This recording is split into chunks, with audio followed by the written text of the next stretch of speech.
Hello, madlang people! So, nagbabalik na naman ang maya ninyo. Did you miss me? Cause I miss you!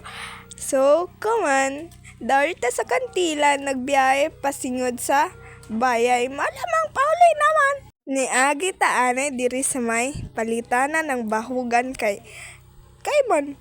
Kay nagkuhan man. Nagbahog na si kuya ng kuan manok.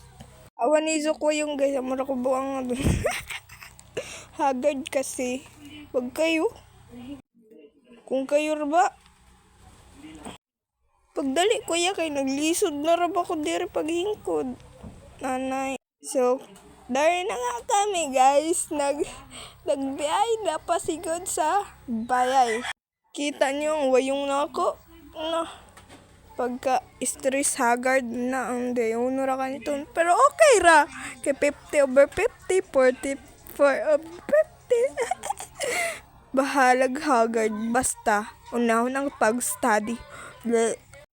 Ayan na nga, nag-drive si kuya, malamang ako'y pa-drive, bumbong makamugasod.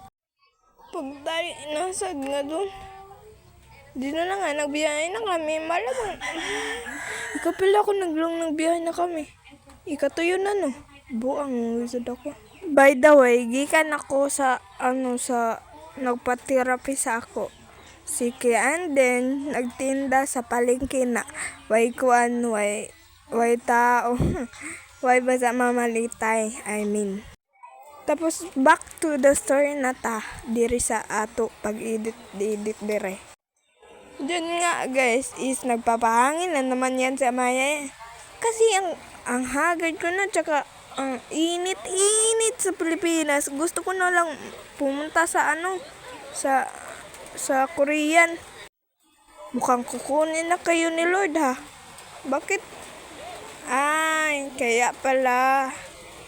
Dahil narito na pala tayo sa tulay. Sa may tulay. Ay, sa tulay pala ng sa tulay ng Consuelo. Malamang taga Consuelo ko eh. Umaya tagadihin kung na purok tres. Kung gusto niyo magkulab ta, PM ra sa ako. So di doon, di doon ako sa may, sa, basta sa sa Sabang. Sa Sabang lagi.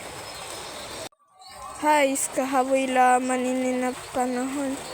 Kabayo ko guys kayo na good kuryente good to ako lawas kayo na.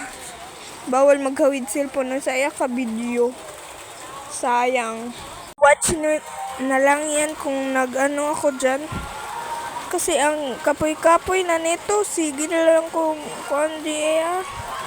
By the way, nandito na tayo sa may eskwelahan namin. Eskwelahan sa may para lang pala. Kalimutan ko kasi Tagalog kasi ako. Dapat tayong mga vlogger, hindi tayo nagpapikto sa mga basher. Kasi mga basher, nakapag yan ang pera sa atin. Kaya, you're welcome. Pang bash pa mo. Kuan gazod, dabak kwarta. Comment lang sa comment section kung ano na isipan lang sa ako. Basta, kamera bahala. By the way guys, nandito na tayo sa I Love Consuelo, taga Consuelo kasi ako. Awin nyo yung view dito, ang ganda-ganda. Dito kayo sa Buyayo na lang kayo, ayaw na lang dito. Nabuang naman ko. Diba? Nabuang ako. Panoorin nyo na lang yan, guys. Yan pala ay si Ate Mika. Si Ate Desi Marie. Because sinahagad niya ako na manginas. Nandun ako sa kantilan, wala na lang.